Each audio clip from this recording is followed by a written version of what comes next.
নমস্কার, আমি পল্লব সাহিত। আজ আমি পাঠ করতে চলেছি আমার লেখা একটি কবিতা, যেটা আমি আমার স্বর্গীয় দিদাকে উদ্দেশ্য করে লিখেছি।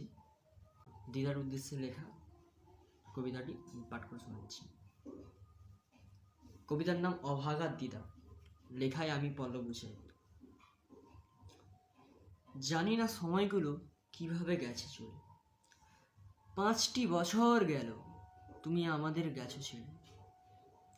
সবাই বলছে তুমি নাকি হয়ে গেছো ওই আকাশের তারা,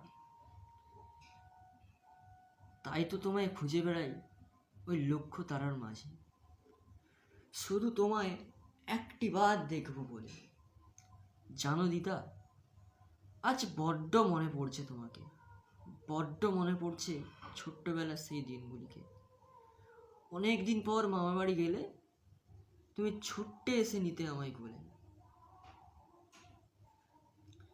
ভাতের থালা বাড়িয়ে দিতে আলুর দম দিয়ে, ভালোবেসে যত্ন করে খাইয়ে দিতে আমায় কোলে নিয়ে।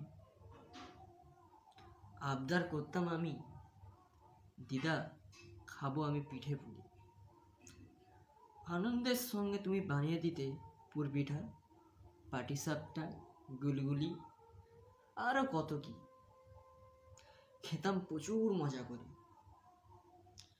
জানো, আজও খুব মনে পড়ে সেই শীতকালের দুপুরবেলা দক্ষিণ বারান্দাতে তুমি মাথায় হাত বুলিয়ে দিতে আর আমি ঘুমিয়ে পড়তাম শান্ত ছেলে হয়ে।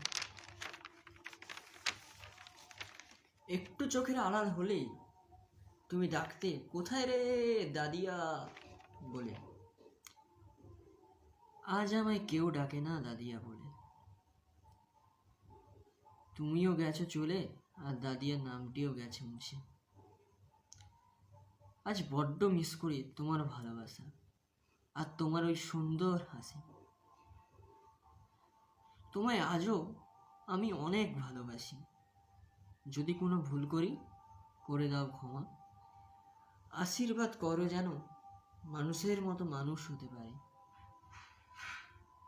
অশ্রুসিক্ত নয়নে শ্রদ্ধা জানিয়ে শেষ করি আজকের কবিতাখানি।